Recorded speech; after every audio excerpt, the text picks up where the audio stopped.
Assalamualaikum dan selamat sejahtera. Baik, tiba giliran cikgu pada minggu kedua untuk meneruskan pembelajaran Bahasa Melayu bagi tahun 6. Okey.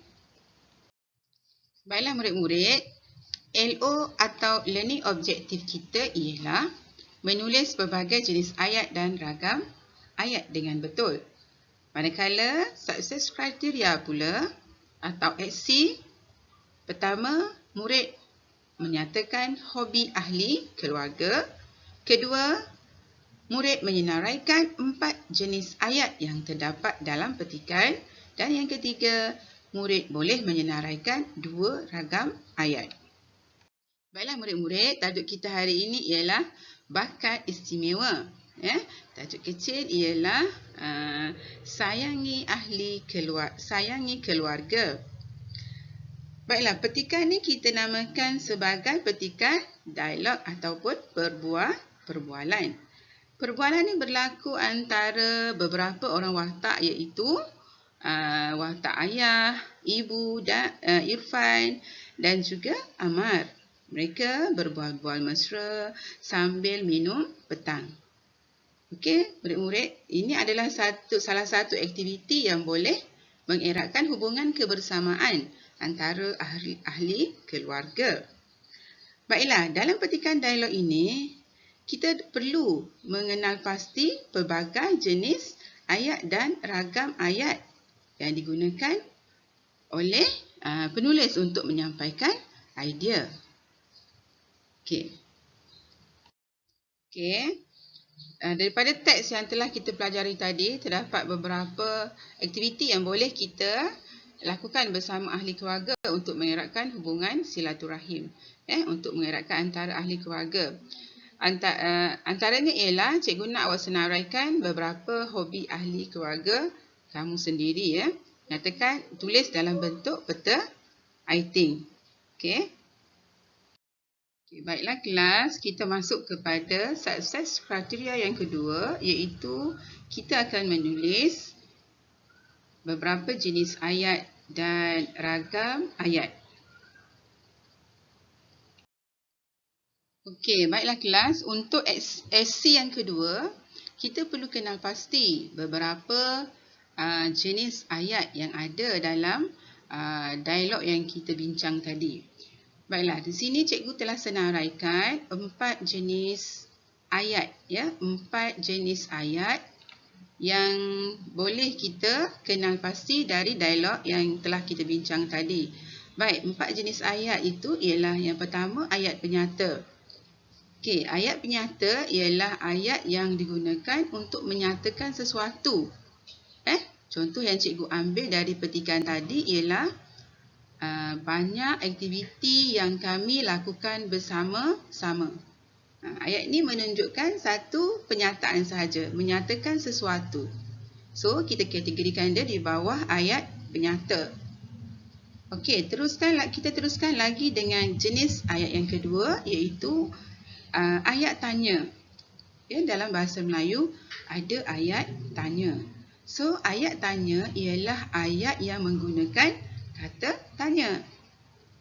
Tapi ada juga ayat tanya tanpa kata tanya. Tapi kita kena ingat, walaupun dia tidak ada kata tanya, tapi mesti diakhiri dengan tanda soal. Okey. Ayat tanya perlukan jawapanlah untuk kita. Ayat tanya digunakan untuk bertanyakan tentang sesuatu. Baik, kita teruskan dengan jenis ayat perintah. Ayat perintah. Dalam bahasa Melayu ada ayat perintah. Okey, dalam ayat perintah ada menggunakan kata perintah. So, kita kenal pasti apa kata perintah yang digunakan dalam ayat yang cikgu bagi ni. Ayat yang cikgu ambil dari petikan tadi. Okey, kata perintahnya ialah tolong. Amar, tolong buka pintu. So, ayat perintah memerlukan tindakan ataupun respon. Sebab itulah kita kenali dia sebagai ayat perintah. yang menghendaki kita melakukan sesuatu. Okey, seterusnya ialah ayat seru. Dalam bahasa Melayu, ayat seru menggunakan kata seru. Contoh, banyak kata seru. Contoh dalam ayat yang cikgu ambil dari petikan tadi ialah wah, cantiknya. So, ayat seru kat sini, kata seru kat sini ialah wah. So, tapi kalau kita pasti ayat seru mesti diakhiri dengan tanda seru. Okey. Sebenarnya jenis-jenis ayat ni kamu dah pelajari sebelum ini. Dalam tahun 4, tahun 5, kamu dah pelajari. So, di tahun 6 ni, kita pelajari lebih mendalam. Ya, so sekarang cikgu nak kamu ingat ayat 4 jenis ayat yang kita dah kenal pasti tadi. Okey. Okay, kita teruskan dengan aksi yang ketiga, iaitu menulis 2 ragam ayat. Baiklah, dalam bahasa Melayu ada ragam ayat terbahagi kepada 2. Ragam yang pertama iaitu ragam ayat aktif. Ini yang biasa kita lihatlah. Okey, ragam ayat aktif ni cikgu ambil contoh dari petikan dialog kita. Adik telah melukis 2 keping gambar. Okey, yang kedua pula ialah ragam ayat pasif. Ini contoh yang cikgu dapati dari petikan. Okey, adik juga saya ajar melukis. Ada 2 ragam ayat yang boleh kita dapati dari petikan. Okey, baiklah kelas. Cikgu tambahkan sedikit keterangan untuk awak kenal pasti 2 ragam ayat yang kita pelajari. Okey. Sekarang kita tengok ragam ayat aktif. Ragam ayat aktif kita biasa tulis. Okey, cuba tengok. Ayat aktif ialah ayat yang mengutamakan pelaku. Kalau kita tengok contoh ayat kat sini, Ali membaca buku. Dia letakkan pelaku di hadapan. Atau satu cara lagi kita boleh kenali ayat aktif ialah kita tengok imbuhan pada kata kerja. Contoh membaca. Biasanya kalau kita tengok imbuhan pada kata kerja, kita boleh kenali dia sebagai ayat aktif.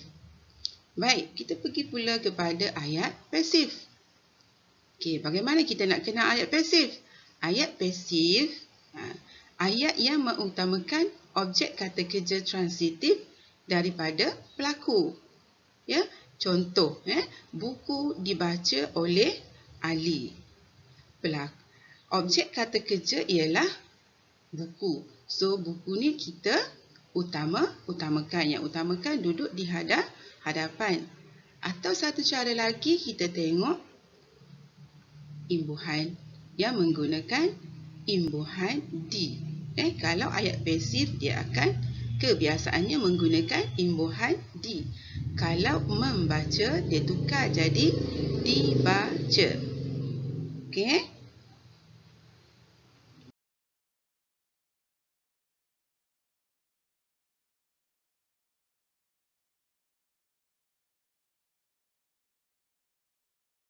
Sebelum cikgu tinggalkan kelas, cikgu berharap agar semua murid dapat selesaikan tugasan yang cikgu berikan tadi dan bina ayat sendiri.